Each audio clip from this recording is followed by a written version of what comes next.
Welcome back, everybody, to Neutrality Studies. Tonight, with my friend and colleague, Dr. Jonas Tögel, a Americanist and propaganda researcher at the University of Regensburg in Germany. Jonas, welcome back.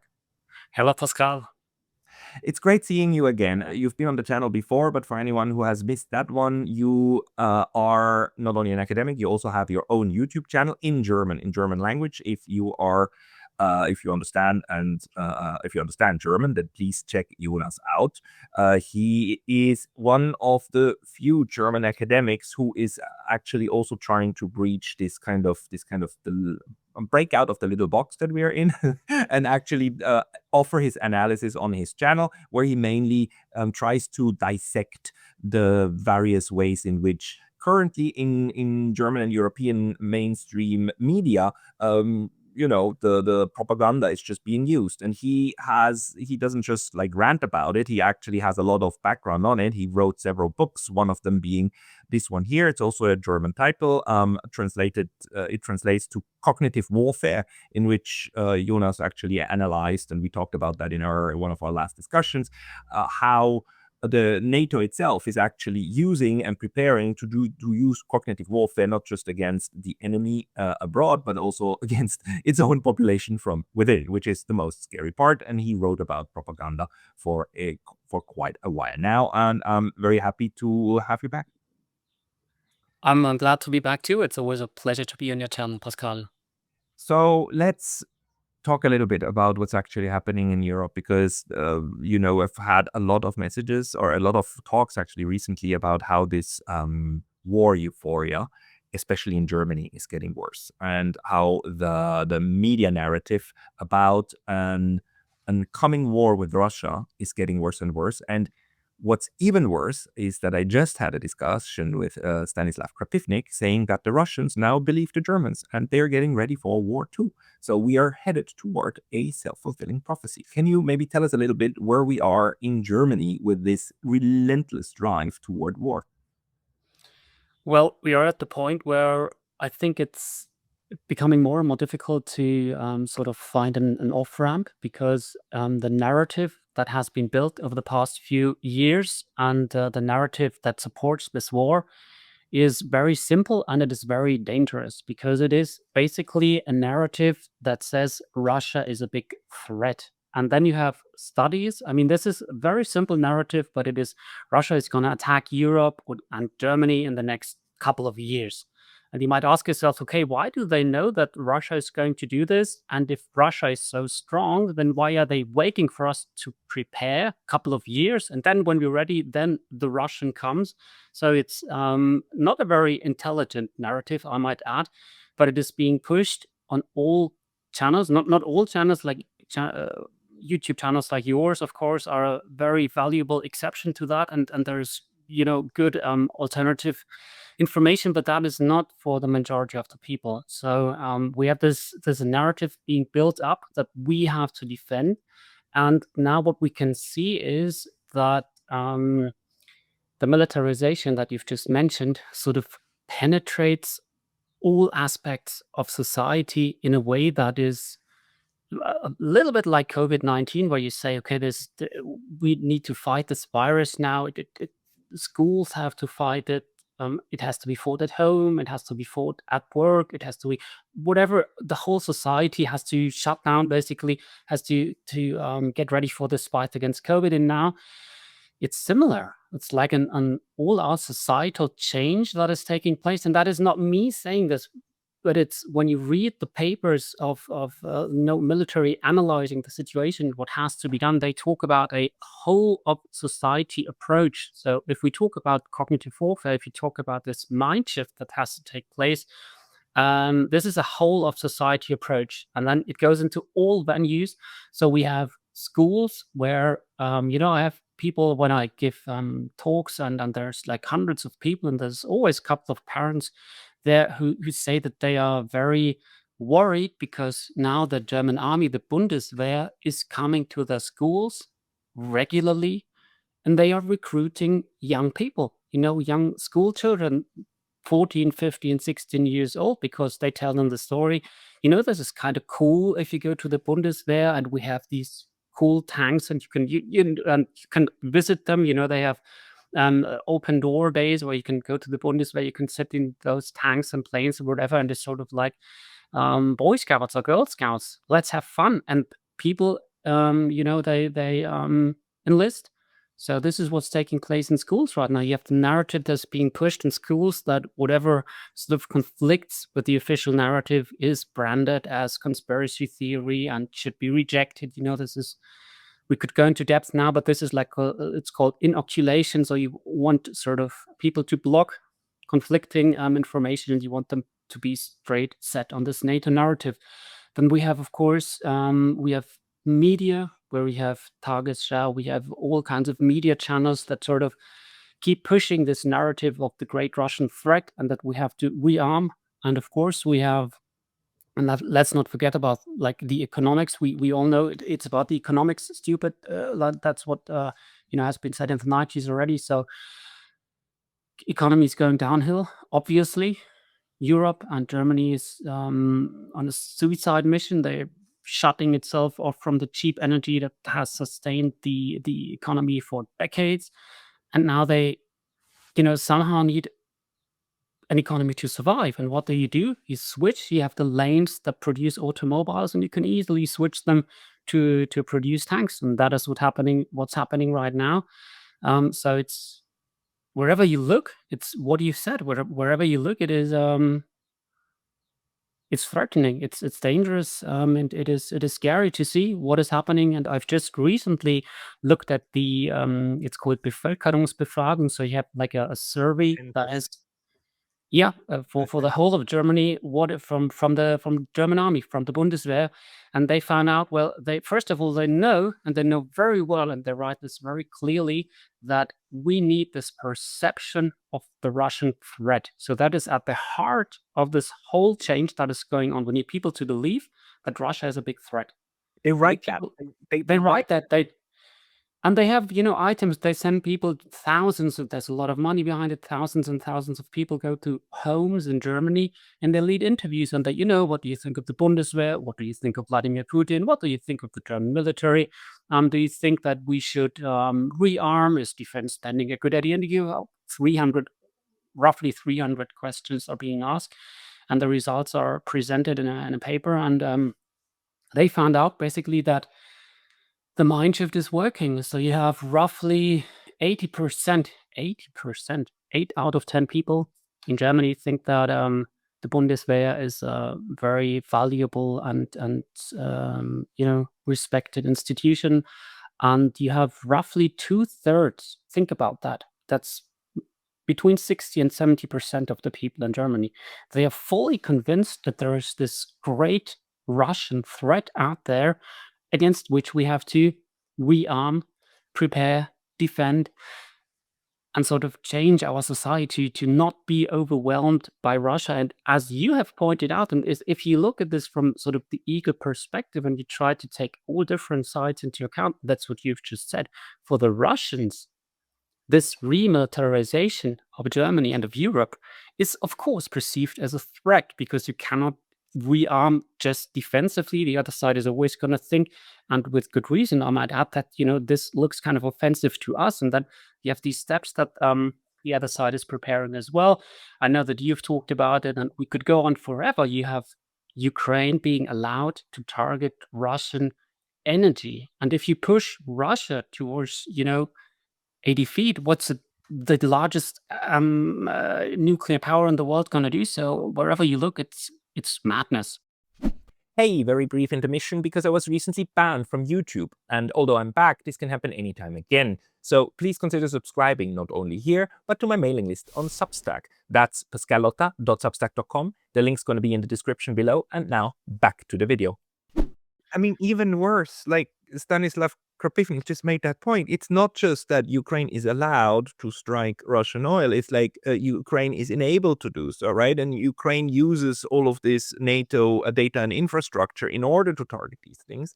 And the drones that are being thrown at Russia are basically made in Europe. And Europe is very proud of that they're helping Ukraine, and that Rheinmetall is helping Ukraine to produce this weaponry. And the Russians are saying, like, well, how long are we still going to take this? From from countries that are saying that they're preparing for a big war with us anyway.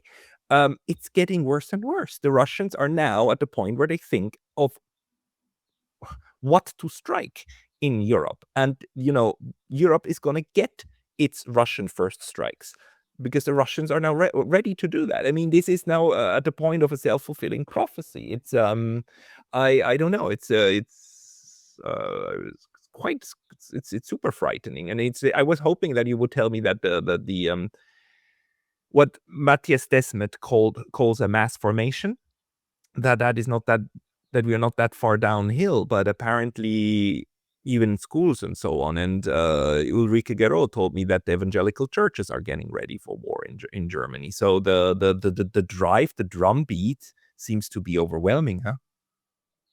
Yes, it is true, but I would stress the fact that it's always the people who are the decisive factor in the end, and the hearts and minds of the people, and this is what the military knows, is the new battleground of the future. That is why we have cognitive warfare. That is why we have fifth generation warfare in the US. These are all similar programs that focus on changing people's perceptions of reality. All of it is becoming AI based and fueled at this point where you have sort of automatic narratives being generated, content being pushed out, flooded into social media and all that. But let's not forget that at the heart, and this is my view of the people at the heart, people don't want war. The majority has never benefited from wars. The majority is not going to benefit from this war. Um, that is, as we have said, it is not yet there. So something that is not yet there can be stopped. And it can be stopped with people saying, we want this to stop. And this is where, everybody comes in. So it's for us to say, is this really a good idea to go to war with the biggest, greatest nuclear power that we have? Is this really a good idea? If we look at the US plans, and I've looked at them in details, that have said for decades that, you should separate Europe and especially Germany and Russia, because together they would be the biggest threat to the American empire.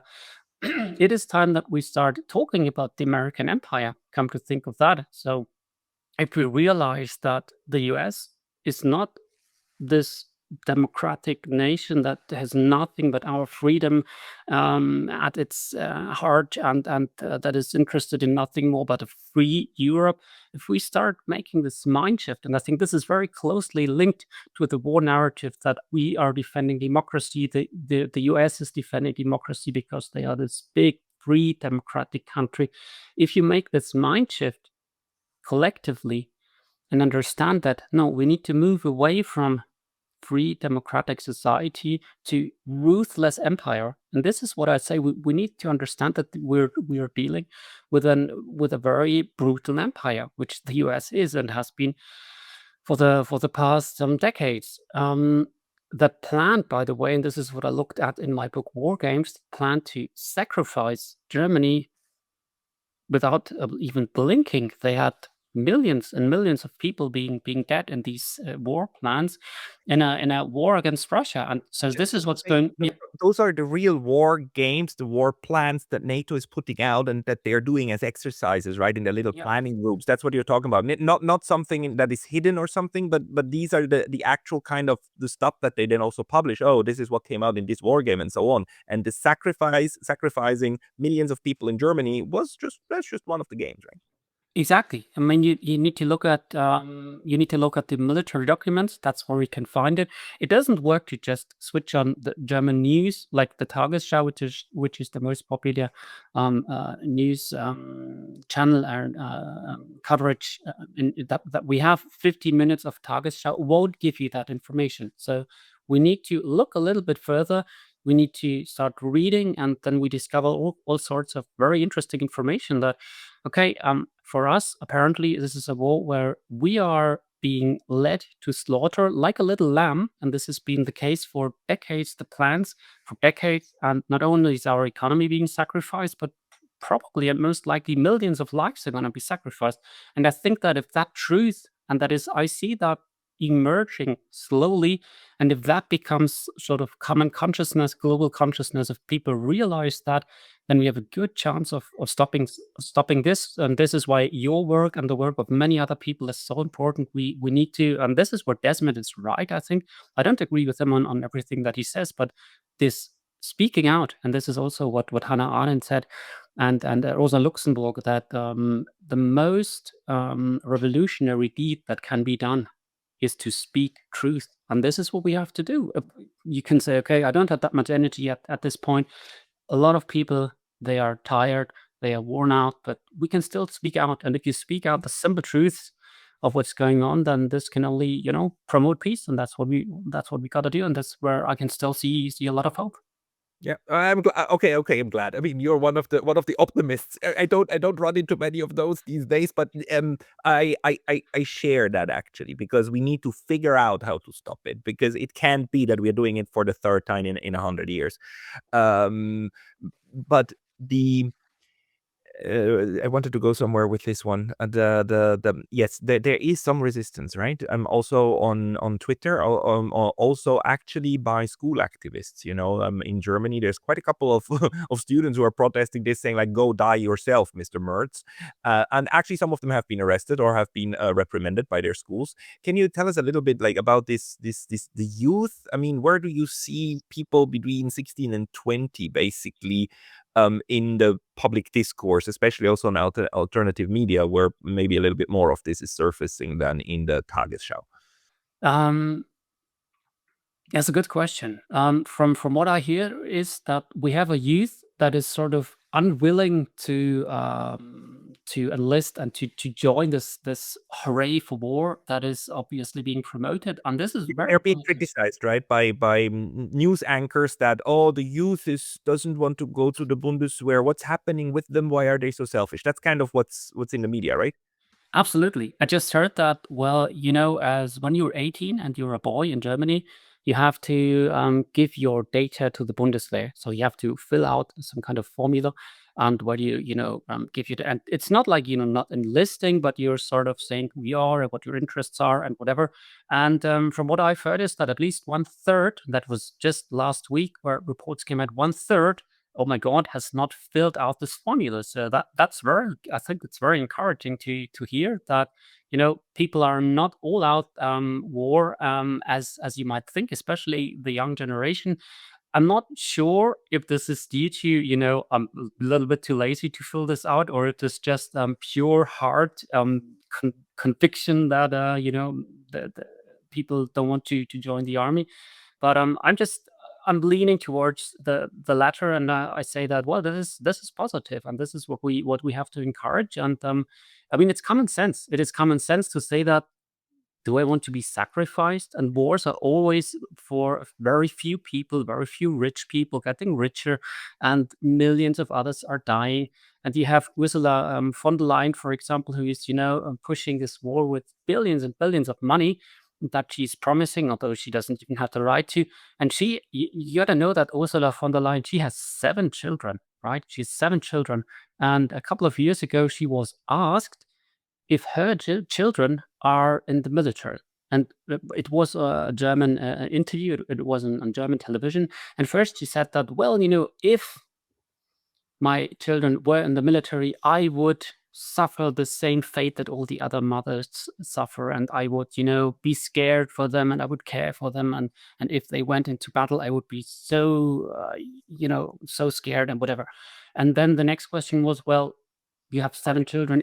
Are they in the military? And then she just said no, and she laughed. And I think this sums it up nicely that they are not sending their kids. It's for the poorer ones to send their kids. And I say it's for the poorer ones to realize that this is not in their best interests. And yeah, let's stop this. Yeah, no, we've got to somehow, because where do you see the main drive for this coming from? Because you looked actually at NATO planning. I mean, in my perception, it's actually again Germany that's kind of in this grip of this mass formation, in the sense of how then people get very worked up about things, and we have the whole of Europe worked up, yes, but at different levels and different degrees. maybe it has also to do with just the language barrier. I mean, I do speak French, but I don't watch that much French media, so I just see less coming from France. I see belligerents coming from the UK and mean words, but when it comes to like really like trying to foster a war spirit, I perceive it most from Germany. Or where do you see it coming from? How and what's the role of Brussels, of the EU center and the NATO center? Again, this is a very good question. I often hear that people say in this in that country it is worst, and it could be that German media and the society in Germany is the worst when it comes to war mongering. But I would disagree that it is only Germany. I think, and the way I see it, and the way I perceive cognitive warfare and the analysis that I read is that they say, okay, we have different propaganda strategies that we need to modify for different countries, for different ethnic groups, for different cultures, and not all propaganda is the same. So They are localizing the propaganda. In marketing, you call it localizing. So localized absolutely. propaganda. I mean, they know what they're doing. They know that maybe to someone from Switzerland, you have to speak a different language than to someone from Italy and from France and from Germany. So, and from Austria. For example, for the Austrians and for the people in Switzerland, you have to tell them that, we keep neutrality because that is Oh, yeah. important for them, which is, of course, your area of expertise. But I think that we can agree on the fact that even in these countries, neutrality might be the label that is being put on the politics, but it's not what is happening. What is actually happening? For example, in Austria, we know that we have lots and lots of trains full of weaponry that are going towards Ukraine because Austria is a very important country for transit, for the transit of weapons. So that is clearly not neutral. And for Switzerland, I know that we have some support for the war as well. I don't know if you agree or not, but Switzerland is not 100% neutral when it comes to Russia. And so we have the coalition of the willing, which is France, Germany, Great Britain, and they also are sort of together. So I wouldn't say that it is only Germany. I think that this is a European problem. If we have, Kaya Kallas, I know you've talked about her a lot. We have Ursula von der Leyen. We have these leaders who are constantly pushing for war, who are promising billions and billions of euros. And you might ask yourself, where does that money come from? So I don't see that. You can say we have peace-loving countries in Europe, and we have countries that are pushing war. So unfortunately, I don't see that. I would say that the Europeans are in this together. They are being, pushed by the Americans who say that you guys, it's your war. This is the new story of Donald Trump. You started it, and now you're gonna finish it, and we don't want to pay for this anymore. And the Europeans, surprisingly, are more than willing to step in. Of course, Germany, you could say that is sort of one of the leading countries. They give the most money. They have lots of support for Ukrainian refugees, for the Ukrainian military, and so on. And in Germany, you have in Wiesbaden, you have these U.S. military bases that, as you said, provide the intel for the drone strikes, etc. But I'd say we're in this together, and we should, as Europeans, realize that this is not in our best interests at all. It would be in our best interest to have peace with Russia. And maybe on one side note, because as a scientist, I try to look at different research disciplines and the answers that they provide, and I wanted to know from peace research, which is, in my opinion, one of the most important venues of research, areas of research at this point. What do they suggest? And then you have to keep in mind that we have, for example, Marie Agnes Strack-Zimmermann. She's a German politician who said that, Vladimir Putin, she said that on Austrian television, is someone who murdered hundreds of millions of people. She said that. And she said that Ukraine is supporting with and is providing food to 70 billion people all around the planet. Where you think this is quite an achievement where you have 8.5 billion people in the world to support 70 billion people with food. So you have all these, you have Kaya Kallas, you have Ursula von der Leyen, etc. You have all these female politicians in Germany. We used to have Annalena Baerbock, and now she's at the UN level. And you look at peace research and you ask yourself, okay, what is the answer that they provide? What do we need at this point? And I kid you not, they write, we need more feminist foreign policy in order to solve this problem. And you read this and you ask yourself, what? Is that really the solution? So it's very hard, even from science, to get the right answers at this point. And I think the right answer can only be that we say, it's got to be the people. It's got to be the hearts and minds of all those people who are gonna suffer, who say, no, stop this. We don't want this. But that's exactly what's being targeted. And for anyone in the English-speaking world who's never seen Agnes Strack-Zimmermann, like just imagine a war hawk grandma. That's Yeah, that's absolutely we, right. yeah, even her face, it screams like I want war now with her. Yeah. I don't know, and these people are the ones that they're on an at least on once a day on some show, right? In one of the mainstream like German media outlets, and they're also being like quoted all the time. So it's like, you know, how the system washes itself and keeps itself clean.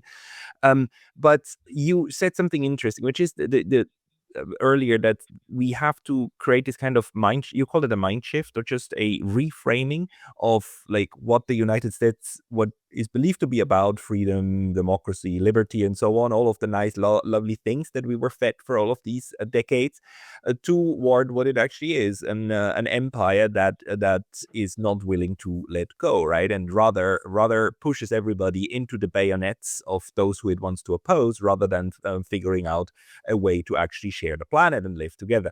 Now, we've also seen recently things that are shocking beyond belief. The Gaza genocide, which at this point in Germany you still cannot call a genocide, or you will be immediately attacked.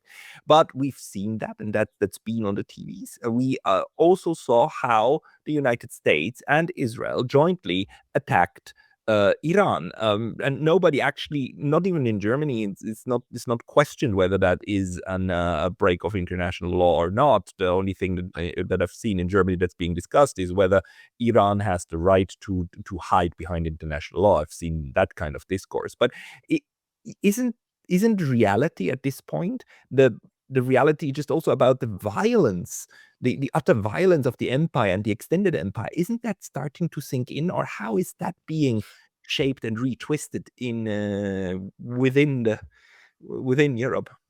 Well, I absolutely share that feeling that at this point, the violence is so obvious that you would and should think that now people should wake up.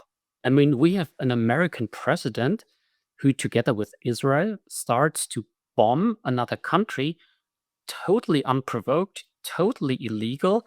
And you don't even have like months and months ahead of preparation of propaganda ahead of the before the war to legitimize it. You don't have that at this point. You just bomb it, and afterwards you say, well, we think this was because of nuclear enrichment capabilities. And anyway, they have a brutal dictatorship that we got to get rid of. And maybe it's about Israel. And right now, it's about reopening the Strait of Hormuz that was open before the war. So this is, sorry, but this is idiotic. I mean, these narratives, they don't make sense. They are made up at the go after the war.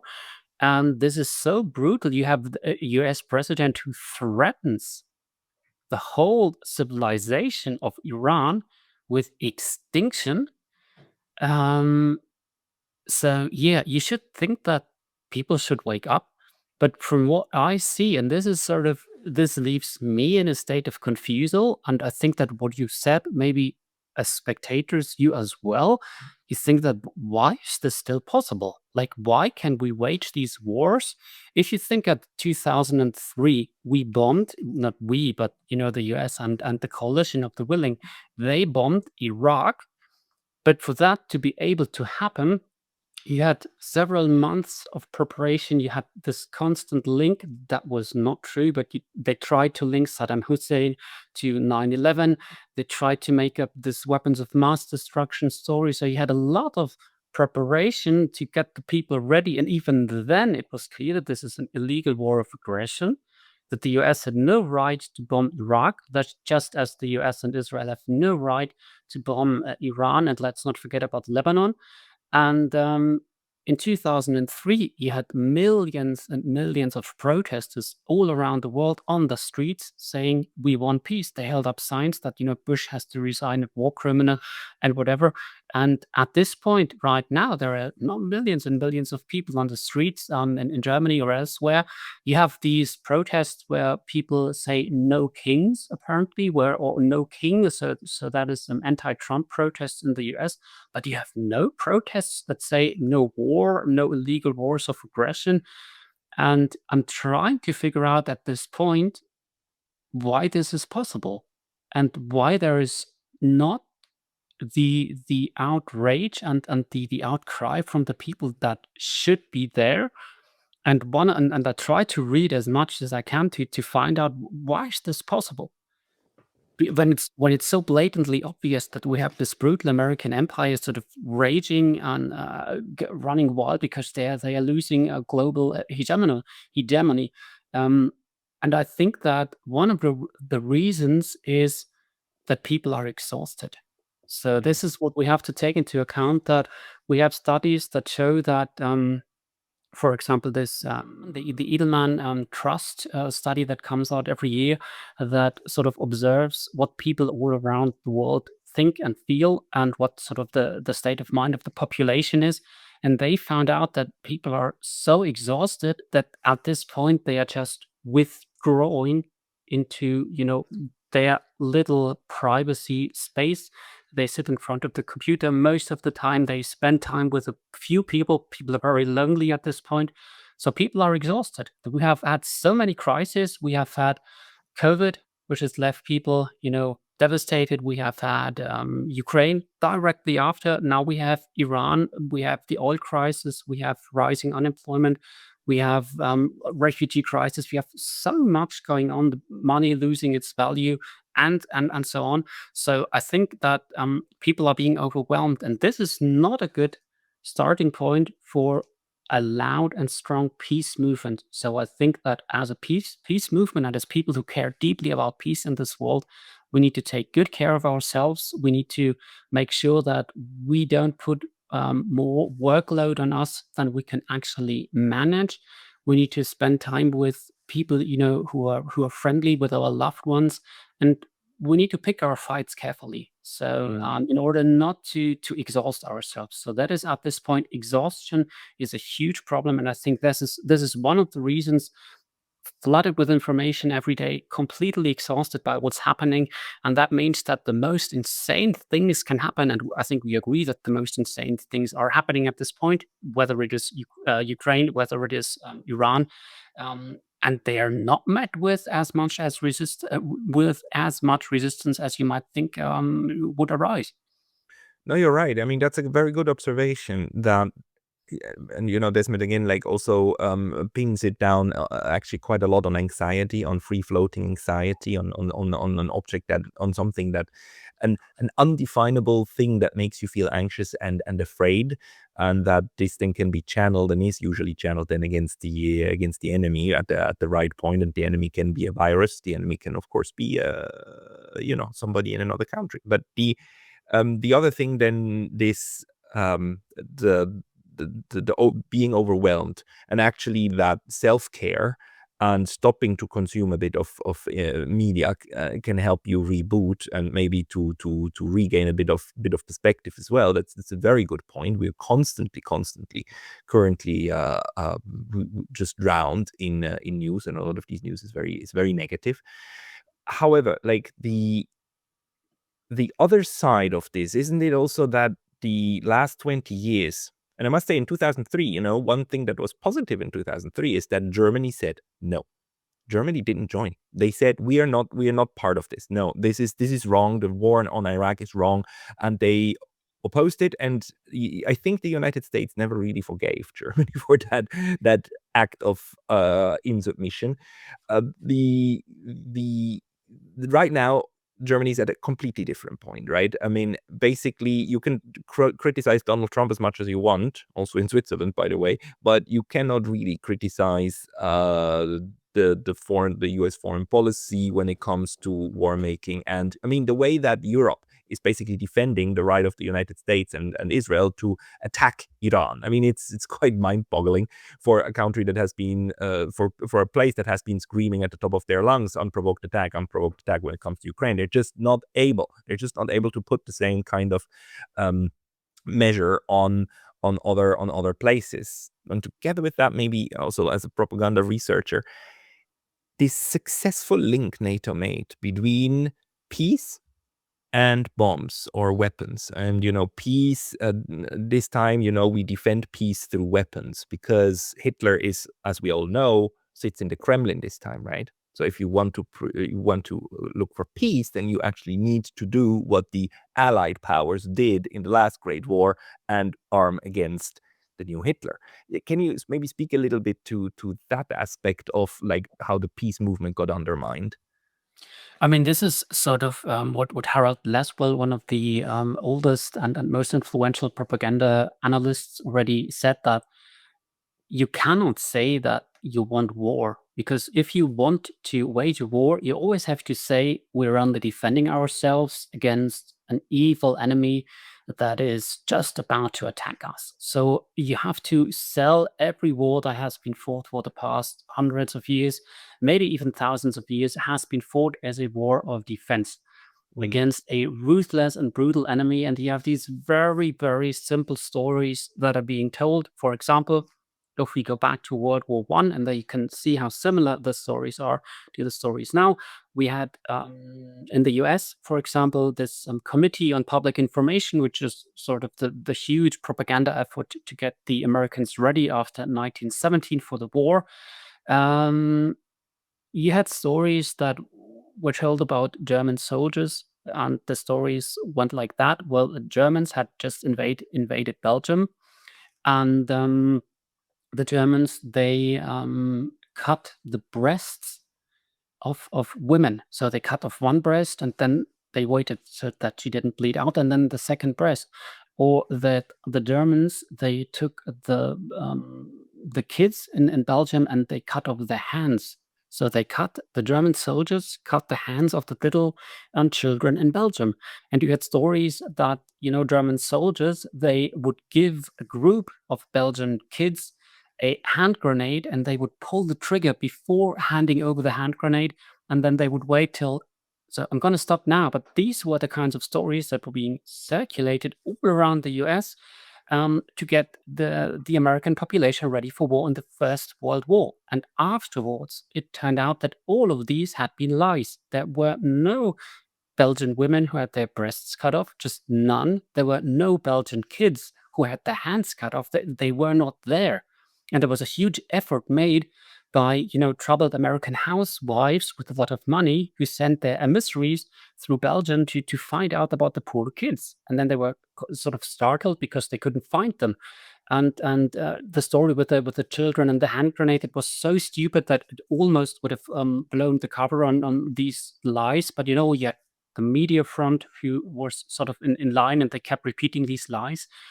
And you see very, very similar stories at this point. And this is also something, it's just what we have discussed before. We are at a point where you might think, okay, we have the internet, and we have basically all kinds of information that are being accessible right now. You can watch Pascal Lottart's neutrality studies. You can watch, you can go on YouTube. You can watch my channel if you want to, and lots of other channels that are out there. And you can, get all kinds of very valuable information and perspectives. But for that, you need time, and you need to know that these channels exist, and you need your attention to focus. And what we see is that we are being flooded with information every day, with all kinds of conflicting narratives that intend to spark our emotions. So we have a lot of narratives that are very either they incite our fears or they incite our anger or disgust or whatever it might be, these shock messages. And if you receive 10, 20, 50 shock messages every day, you sort of keep scrolling through your Telegram account. And at the end of the day, you don't need anything anymore. And that's where we're at right now, supported by AI, of course, that people are so flooded with all kinds of information, which goes back to what we said before. Why is it possible that the US just and Israel, they just bomb a sovereign country and we don't have that narrative, oh, this is an illegal war of aggression? Because it doesn't matter. Facts don't matter anymore. We have this flood of information, and I can show, and I know the papers that say flood the zone. So flood the zone is a strategy, and the zone being social media and all the information that's out there. So you put so much garbage out there that people are overwhelmed, and then what sticks, and this is very important to understand, is the most basic, simple narratives. Who is good? Who is evil? Who do we have to bomb next for our freedom? And because we are so oppressed and we are so. And if I might add, you can watch this, for example, how efficient this very simple propaganda strategy is by these Iranian Lego movies that are, being circulated. They have their own very clever way of. They have these little Lego videos that are always connected to some kind of rap song, and they make fun of Donald Trump and so on. They're very effective, and I think that they have a good way. They have found a good way to bring forth their message, and we might agree with it or we might not agree with it.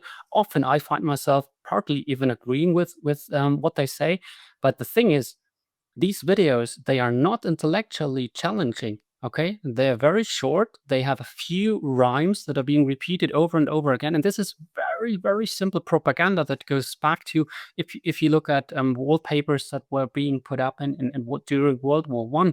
This is a similar level. It was Donald Trump saying, we need to bomb the mullahs, and what did he say? Short-term pain for long-term gain. This is just one short phrase that is just being put forth by all the media. It doesn't make sense at all, but we are at this point where we are so overwhelmed that we keep sticking, and that the narratives and the propaganda messages that stick are becoming more and more stupid. And you might think, why does this work? Yeah, because people are overwhelmed. They have too much information, and that's when they resort to the very simple emotional responses that are being triggered at this point very professionally, I might add, but also very stupidly. And that's where we're at. Yeah, but you know, realities must be first realized, as in analyzed and understood, and then accepted. So one of the things we, I guess, need to accept and just come to work with is that the propaganda on the other side, the propaganda by the people who want to go to war, it's really dumb. It's really dumb. It's really simplistic. Yeah, But it works, which yeah, actually means that the counter propaganda, and we make that mistake. We probably think not a mistake, but I mean our approach then is to counter propaganda with uh, uh, uh, um, um, in German Aufklärung, the illumination, right? You try to illuminate and say like, no, let's go and do an analysis and show how it works. And if we explain it and we've explained it well enough and we write a thick book about it, then people will wake up because they will understand. But that's not how it works. That's just not how it works. I mean, because again, the other side found this counter strategy, which is like one guy on a big market square shouting, "This is propaganda." That's a problem. But one guy in a sea of 100 guys, all shouting different things, it doesn't matter anymore. You can let the guy shout because I mean, come on, isn't he cute? So and that's the place we're in. But then the Lego movies, they're doing the opposite. They're using the same kind of strategies in order to put out a counter narrative. It's actually done artistically really quite well, and they do it with a good idea. I actually interviewed one of the guys who does it like 2 days ago. And they have quite a lot of thought that they pour into it. But the idea is not to rip off the whale of of propaganda and expose. The idea is to use the same method, but from the other side, in order to break through, to crack up the nut, right? That so to get to say like, hey, by the way, there's a different way of looking at this. How about thinking about it from this way? Yeah, it's quite interesting. It's a little bit depressing for people like us who use the approach of like, no, let's deconstruct the veil, right? And let's show how it works.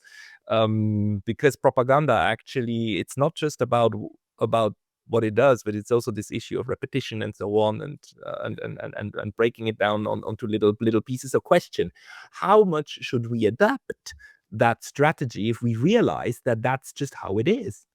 I understand your point, and I understand that for us as researchers, we spend a lot of time reading books and we have these very long chains of information, and we try to convey these messages to people. And then you have someone just maybe shouting conspiracy theory or all these mere words to or fake news. And these two words, they are enough to sort of at least for some people, to destroy a careful, well thought out, long analysis. And, the thought might arise, as you've just said, shouldn't we just resort to propaganda as well and, put out these snippets of emotional content? And I would say, no, we shouldn't, because let's not forget one thing. And this is also important in the context of propaganda, that emotions are very short lived. So you might feel angry in 1 minute, and this might last 5 minutes, but it doesn't stick. Emotions, they can be triggered, but in order for propaganda to work, and this is also what we see at this point, if you stay on the superficial level of emotions, then you need constant everyday effort to keep these emotions up. So it doesn't, it's not enough to have like last month we had a story of how dangerous Putin is. No, you need every week or maybe every 2 or 3 days, you need a story of Russian drones being found there, Russian agents uncovered here and there.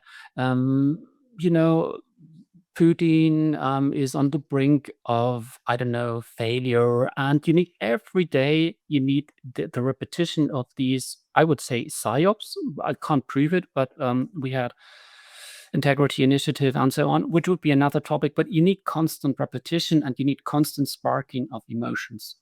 And let's not forget that information, and if you think things through, is another level in our psyche that exists. It is slower. You might argue that this is sort of system one, system two, Kahneman distinction, which would be another topic right now. But just briefly to explain that information lasts. And if you think things through, it lasts. And if I show you maybe an image of a kid and I say that Putin murdered this kid, you're going to say, wait a minute, where did this image come from? And I think I know a little bit more about NATO expansion and so on, that I'm not going to be triggered by a message, Putin killed the babies, um, which are being brought out, of course. Strack Zimmerman said that Putin I think it was 700,000 children that he stole from their parents and so on. So if you have information and it sticks, you can counter these emotional spikes. And this is why our work, I think, has its merit and is important as well. Not everyone is going to say, I take the time, but I think they should. And this is why we got to keep going as well, because at the end, if you know a lot of things and the more you know, the harder it is to be pushed around by these emotional messages. And this is why they have their value. And let's not, I mean, people might disagree. There are different, approaches to this problem of propaganda. I know that one of the godfathers, one of the founders of propaganda, Edward Bernays, the nephew of Sigmund Freud, he always had the idea that you should counter propaganda with more propaganda. And for example, he was one who made propaganda I think for cigarettes. Yeah. And then he said that, well, after your dinner, you should smoke a cigarette because it cleans your mouth. It is very healthy and it keeps you thinner than if you ate chocolate. And that's how he sold cigarettes. And then he was also employed for a company who sold chocolate, and they said, "Wait a minute, Mr. Bernays, we want you to sell our chocolate. Why are you telling people that they should smoke a cigarette after dinner and not eat chocolate? This is not good for our business." And then he said, Right, so we have a propaganda war going on. We have the propaganda war, chocolate between cigarettes. Who's going to win?" And so he always tried to promote more and more propaganda being brought forth. And I should say that we shouldn't do that. So this is sort of my understanding and one of the principles that I laid out for my work. I think that we should focus on information, on enlightenment, and we should focus on our stories that are very well founded. In the end, I think that's what's going to stick, and that's what can keep us going. Thank you for a plaidoyer for integrity and intellectual integrity as well, for not selling out. I must say though, I did learn how to make my thumbnails much more clickbaity, because everybody says they don't like clickbaits because it's kind of, you feel like infantilized and so on, and it's kind of then on the other hand, it always works. So it's just that, and I think we have to grapple with that also, like in what we do for a while. But the maybe just to say that the right strategy, the question is how to form a right strategy to counter that propaganda through these different mechanisms. And it's maybe fair to say that, to your mind, has somebody figured that out? Is there a book that you could say like, yes, that book figured it out, like as in terms of a strategy how to counter propaganda, on the individual level, but also societally? Well, there are a lot of books out there who try.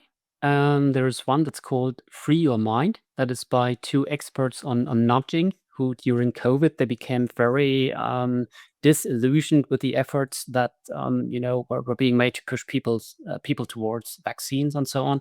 And they wrote this book of, this is the strategy, this is how to counter it. I think that it depends on how you look at people, and I try to look at people as a whole, and this is why I have included this whole chapter of what should we do in a world filled with cognitive warfare, and how can we counter cognitive warfare. I wrote this chapter in my book, that I say that we need to strengthen ourselves. We need to strengthen relationships. We need to be aware of the fact that our hearts and minds are at the center of this very modern, very sophisticated psychological warfare techniques every day. And if we are very careful with our trust, and we don't just blindly trust, but we want proof first. And we also, what we've just talked about, we take care of ourselves, and we don't we try to not exhaust ourselves. So, relax, switch off the media. You can only be manipulated when you interact. So if you don't interact, you can't be manipulated. There's absolutely no way that the Tagesschau or a newspaper article or whatever can reach you if you don't watch it. So that is very simple, but it's very effective. If you spend your time strolling through the woods with your family, with your dog, whatever, you have a good time, you feel better afterwards, you do something for your body, you do something for your mind. And I think if we look at ourselves as these whole beings, then if we take care of ourselves, we are aware of manipulation, we try to avoid it as best as we can. I think these are very, very important steps. And then with the energy that we have, very carefully select, where do I put my energy? What do I watch? What do I not watch? I recommend, for example, watching neutrality studies, because there's always very valuable information out there. So spend your time, and then if you feel like, okay, today I've got enough, I don't want any more, you switch it off. You spend time with your family, and so slowly sort of find your way out with good friends. Strength, love is the most important one that we've got. Focus on love, focus on the light, and so that's going to guide us out of this misery. I like that. Self-care, ladies and gentlemen, self-care as a form of resistance and as a form of strength in order to, counter parts of what society is currently throwing at us. Jonas, people who want to read more from you, is there a place where you publish something in English every once in a while? I'm trying to get an English channel going, so we'll see where that leads us. But at this point, I think a couple of my articles have been translated into English, but so far, I think it's mostly focusing on the DACH realm, so Germany, Austria, and Switzerland. Okay, so for anyone interested also who can read German, like please, I highly recommend. Jonas wrote two wonderful books actually. He wrote more, but the two, like Cognitive Warfare, and the other one. Sorry, what was the other one? The title, War games. War Games, yeah, where you analyze all of what the NATO shenanigans, what they actually play out, and what they actually say out in the open of what the vision of NATO is for how to fight war, which is very, very frightening. I highly recommend that, and we will have you back on the channel as well. Jonas Tögel, thank you so much for your time today. Thank you, Pascal.